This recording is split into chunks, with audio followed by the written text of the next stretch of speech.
Welcome in to Cavalier Connection tonight, live halftime show. 3 seconds, 2 seconds, Rhodey for three, and we are 28-27 at the half. Florida State has got the lead. Jay, how are you doing tonight? Hey, doing well. Uh, doing a little better than the Who's, I think. Not a great first half. What were your thoughts? Um, and it's been like this for years. Every time you play FSU, it's it just seems like it's a struggle. Like it's just such a physical game. And offensively, we're just out of rhythm big time. I Yeah, mean, chalk it up. I mean, FSU just plays physical basketball. And then, but they have these lapses. They've had these lapses where how is it Rhodey's just left wide open for a couple of those and Yep. Day Ames? I was gonna say Day Day's threes were just uncontested, as open as you can get. But when they don't have breakdowns, we're not scoring. Is what Yeah, I mean, unless we just hit a crazy shot. extremely difficult shot. Yeah, Rhodey hit that shot there. The last points we scored was a little inside. Everything's contested. It's physical. Um, we can't get anything on the interior at all. We get a nice pass from Elijah Saunders right there at To the end of the Robinson. half.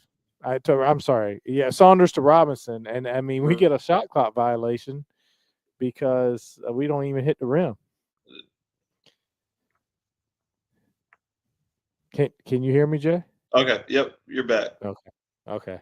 I was trying to I realized I didn't get us live on Instagram, so I was pushing us live on Instagram on the Oh, Insta. gotcha. So we're live on Insta, we're live on X, we're live on YouTube. Yeah. Uh, Give us your halftime thoughts, folks. What are you seeing? What are you thinking? It's going to come down to the wire, I think, here. But, uh, you know, Dan Bonner made a good point. Virginia better keep scoring, or this game could quickly get out of hand. And, they're going to have to figure out a way to generate some offense. And I don't know how they get those wide open looks. Um, but that's, I mean, you're almost counting on them having breakdowns, a little bit. Looking well, at some stats here, we shot 37% from the floor, 5 out of 12 from three, though. Only shot three free throws, 2 for 3 there. Florida State shot 38%, but Jeff, the 38% with was it 7 offensive rebounds? Let's see. there's a Offensive lot. rebounds, 7 offensive rebounds for Florida State in the first half. If that happens in the second half, we lose. It's pretty 20, cut and dry. 20 to 13 in rebounds. Yeah. Um, we're it's just has been the tale of the season. Some of it though, sometimes you're going against size, and then some of these it's just some I don't know if it's laziness or we're not boxing out, and some of these rebounds they shouldn't be getting rebounds like that. Jeff, they're just I do wonder, like, defensively, how would this team be under Tony Bennett? Because I feel like we just are I mean, beyond just average. I feel like we're a bad defensive team. There's Um, just a lot of confusion on defense, and it just leads to teams just get too many easy baskets on this team, um, and we just can't afford to give up easy dunks, and it's just a common thing every game. You can count on probably 10 or 12 points, or just it's not just that it's a dunk, and it's not it's not like a fast break off a turnover. It's just a complete breakdown on defense, and somebody's just standing under the goal waiting for the ball to dunk it. we're just completely wide open. You know, Yeah, somebody doesn't but then hustle back. we get wide open, and we get a shot clock violation on the dunk. But tip my cap. What did you think about the official? He's trying to be funny Yeah, tonight. 2 times. One yeah, time when the Florida State yeah, guy was almost out of bounds, he goes, yeah. Yeah. And then the other time, the It don't officiating bother me. the crew got one right, or something like that. It don't bother me. He did. That's what he said. Our crew got one right. Yeah, that's something. But yeah, it's gonna be interesting. Last home game of the year. You'd like to? Didn't they honor the seniors Saturday? Saturday. Yeah. Is that normal? I don't know, but I'm just guessing maybe because the expected crowd Saturday was bigger than. I mean, I don't know. I wondered if it was something to do with maybe Tane's family I being was gonna say that more. maybe so. Maybe that had something to do with it. But yeah, I was like, hold on a second, we're home. Like when it started thinking about the game, I'm like, we just honored the seniors. Yeah. Normally you do that on the last home game, but Yep. Yep. Nope. They did it on Saturday. So. Tane's got to give us something. This is not a Tane night.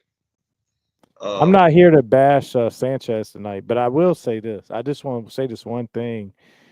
God bless it, man. McNeely came out and when McNeely shoots the three, I just feel like everything he throws up is going in. He hits the three, the deep three, over the 7-footer, hits the two. He picks up one foul, and he comes out 3 minutes into the game. I was wondering why he came out.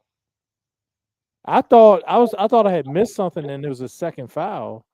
And then Dan Bonner said, "Good move, good move right there. Don't want McNeely picking up his second early." A I'm good just move. like, what? Like, why would we take McNeely out?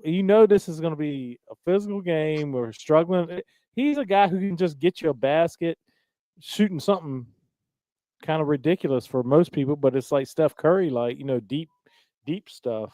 So I didn't understand. I'm not here to go after Sanchez or go after anybody. Jay did all that this week. It got the chirping going. I didn't go after him. I just I simply know you posted a didn't. poll, but I No, I was know you did. shocked I know you at didn't. the results.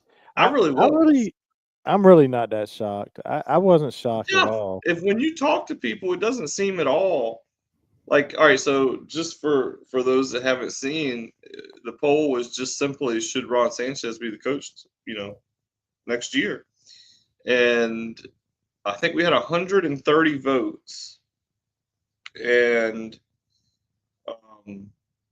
79% 79. said Yeah. no.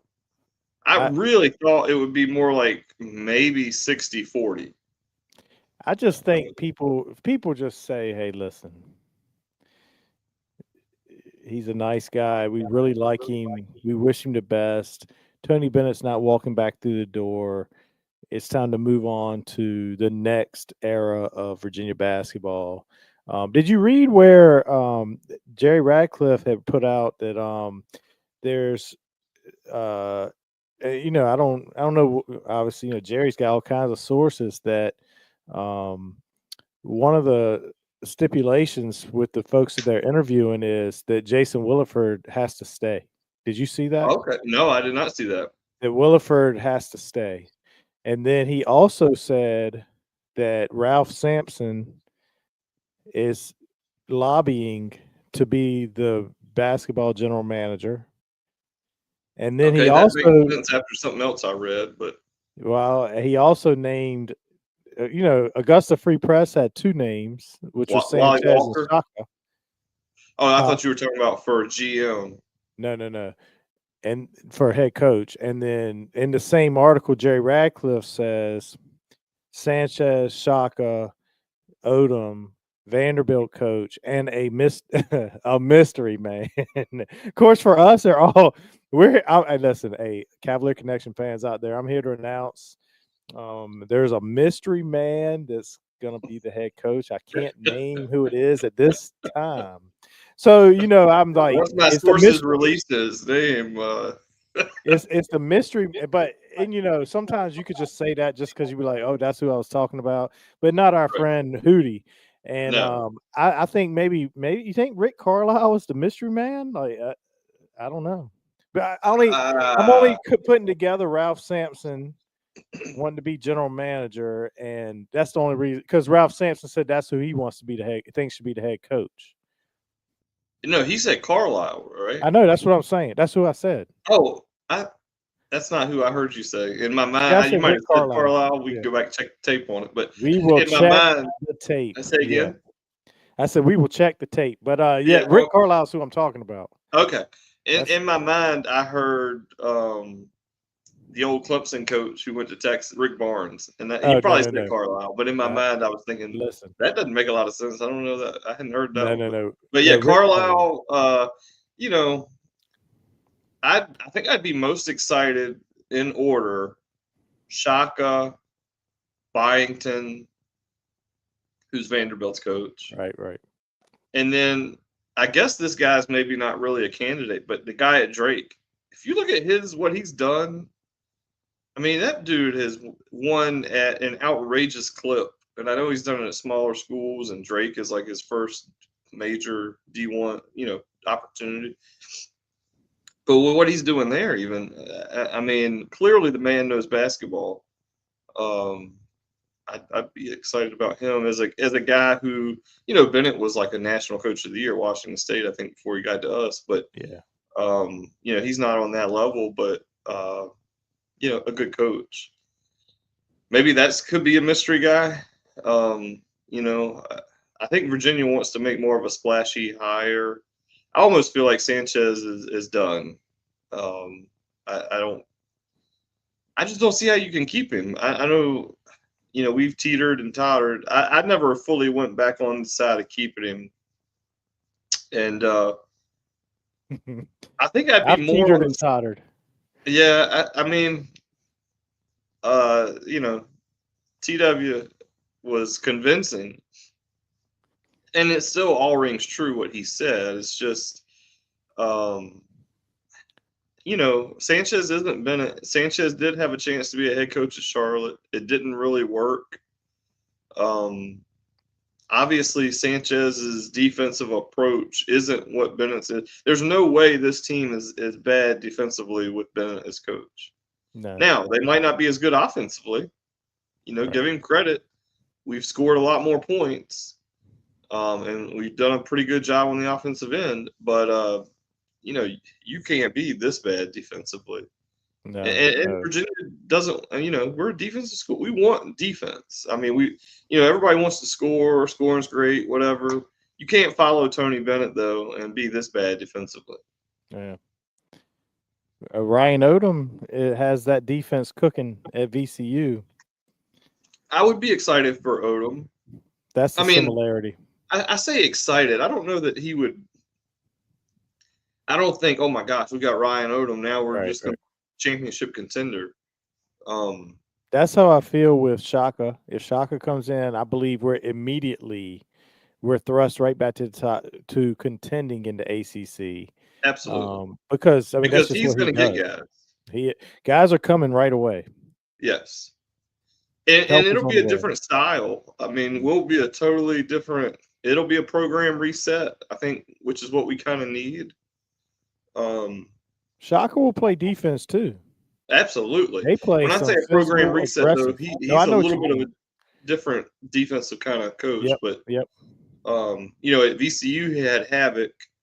I don't know if he's still doing that. I don't think he's doing that at Marquette, really. But I think he would be by far the home run hire. Question is, can we afford the buyout? We should be. I just feel like right now, the way the money has been flowing, we should be able to find that money for that too. It's really, when you think about like people that have money, million, if you're a billionaire and it's $10 million to buy somebody out. Yeah, I know. What is that? It's like me and you going to McDonald's and getting a double quarter pounder with bacon. I mean, do I normally get the double quarter pounder with bacon? No, normally I just get the regular quarter pounder. But every once in a while, Jeff, you want to splurge, you get that double quarter pounder with bacon. Oh man, we're gonna be going up in size on these shirts. Yeah, you always think like some of these billionaires out there. Listen, what's $1 little million going to do to you if you just want to hand it to me? Yeah. Yeah. That little $1 million. If you want to sponsor this show, we'll call the show whatever you want to call it. Yeah. And I know the folks out there want to see me do it shirtless. I'll pull the shirt off.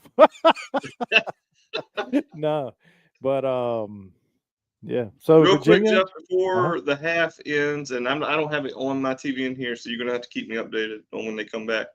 But Thursday, the interview will come out on Friday. But Thursday, for those that haven't heard, we're going to be interviewing Norman Nolan. Norman Nolan. Yeah, what a player for Virginia. Played from the 94-95 through the 97-98 seasons. I'd have to go back and look statistically, but I would say he had the best season individually from any player. Yeah. If I'm like 21 points and 9 boards a game as a senior, I don't remember anybody averaging anywhere near that. Do you? In 21 and 9. In our visibility of watching basketball and not being little kids, no. Right. That's what I'm saying. It's from his era on. Yeah. So, and yeah, we're excited to talk to him and hear all about his time. And I was actually at Norman's first ever college basketball game. Came against Old Dominion at U-Haul in a 83-80 UVA win. And real quick, Jay, just want to let you know, second half is underway and Day Ames is controlling the basketball. So I guess we'll get ready to call this one here. Hopefully the Hoos come out in the second half and win this last home game of the season. But thanks for tuning in. Like Jay said, Rhodey for 3. He misses. Rebound, Day Ames. So we're already getting on the offensive boards. Hopefully we'll pull this out. But like Jay said, Friday.